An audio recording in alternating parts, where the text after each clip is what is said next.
Hey, good morning, good afternoon, good evening, YouTube citizens. Hey, I'm just learning, man. This is amazing.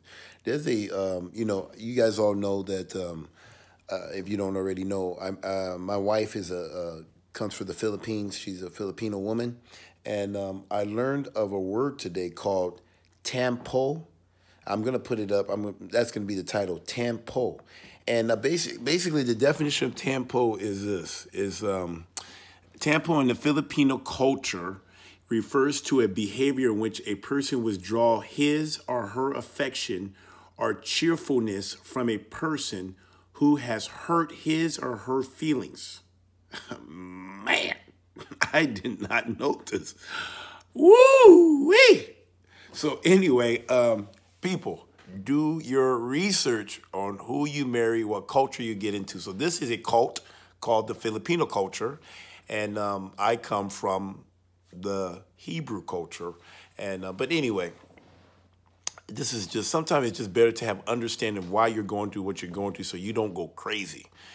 But anyway, I just want to know, is Tampó biblical? Is this how you should resolve conflict? Withdraw your affection, your cheerfulness. So man, my children are going to learn Tampó. My wife is teaching my children the Filipino culture of how to handle conflict. You withdraw. You don't resolve it. Like the Bible says, don't let the sun go down on your anger. So anyway, look that up. I think also, too, another term I heard in Filipino culture is save face. It's kind of self-pride. I mean, from what I've studied, but you guys can look this all up, see what I'm talking about. But it just makes me, it's interesting. I think save face has to do with you never, ever tell a Filipino anything. Like, let's say they have toilet tissue on their shoes, stuck on their shoes. You don't say anything. Just keep your mouth shut and just smile.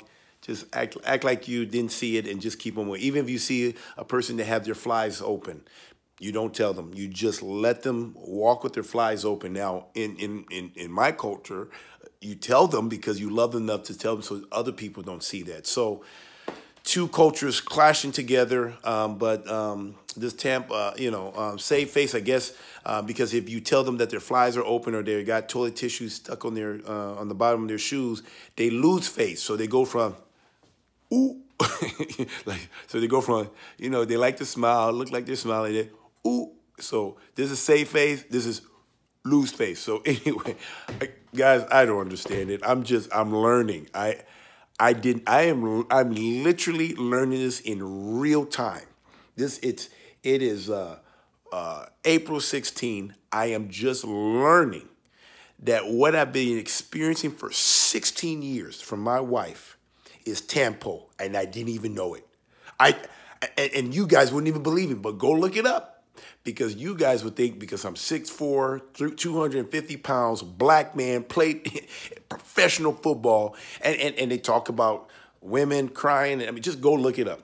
Go look it up. And now it makes sense why her parents has not called me after. I haven't talked to their parents in 9 months since she's left. I haven't talked to any of the siblings except some cousins here and there, one or two cousins, but they also are withdraw their affection and their love.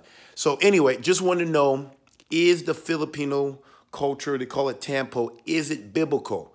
That if you have aught with your brother or your sister, do you withhold affection and just withdraw indefinitely, Don't come. Now it makes sense. It makes absolute. So anyway, hey, what do you guys think? Tell me what you guys think. I just want to stimulate thought. This is what I was thinking.